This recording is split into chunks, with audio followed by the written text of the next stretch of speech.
Menstruation, period, the blob, bleeding, whatever you want to call it. Individuals with wombats, wombs, will experience every 4 weeks, 3 to 4 weeks, depending on the length of your cycle. So basically, your womb, it grows the lining, grows and grows and grows, thickens and thickens and thickens in case a fertilized egg comes along. But when that egg doesn't come along fertilized, the womb begins to break down. The uterine wall will release itself through the canal outwards, and then you bleed. And that breaking down of the uterine wall is what is felt as cramps. I bloat really far out. I become tender. I become sore, and it can be quite painful. This can last anything from 5 to 7 days every month. Now, the blood can be all different colours as well. It can start off quite dark, and then it can turn bright red and then return to brown dark. It can be different consistencies. It can be very floody, very flowy, or you can even have thick clots. From a sensory perspective, it's like a living nightmare. But what we can do is manage it. So what do I do to manage it? Sanitary towels. You open it up, grab your knickknacks or your boxers, whatever you wear. You peel it away. You want to keep that, and I'll show you why. And you put it in like so. Little wings here. Wrap it around the gusset, they call this part, the gusset.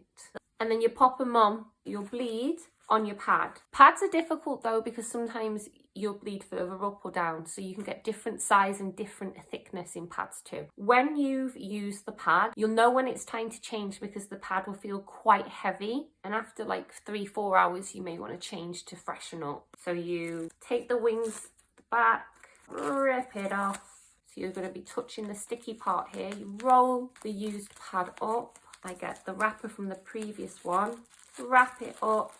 There it is in a neat little bow, ready to dispose of in your bin.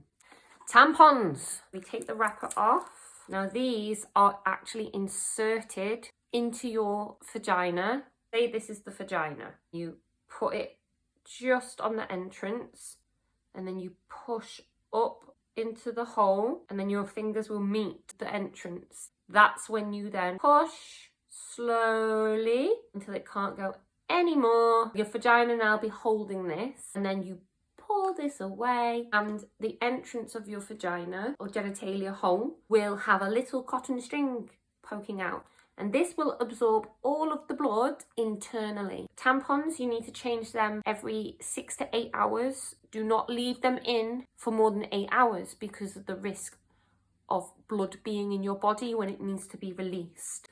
This cotton here can aggravate. Now, tampons can feel quite intrusive because it does involve something going in. If those options aren't for you, you may want to consider investing in something which is quite new. They are called period pants. They're basically underwear that you wear and you bleed into it freely. No pads, no tampons, you just bleed. And then you wash them, wash all the blood out before popping them into your laundry. They are expensive. There's something that I don't own because of the expense, but it is something I would really like to invest in myself one day. Another alternative, a more environmentally friendly one as well, is the Moon Cup. It's a silicone plastic cup that you get. You squeeze it into a C shape, fold it, and then upon the entrance you push it in gently, and you leave the little handle hanging out, and the cup will collect all the blood in it. It's recommended that you change your cup every 4 to 6 hours. Pull it out, empty it into the toilet, give it a good wash. You can sterilize it with steam. Those are 4 ways to manage the flow of your period, your menstruation. Please remember, accidents happen. You may bleed all over your underwear, all over your bed, and it will feel really uncomfortable, but that's the time to ask a compassionate friend, carer or parent for help. Run yourself a nice warm bath or a shower. Please don't feel ashamed for something as natural as this.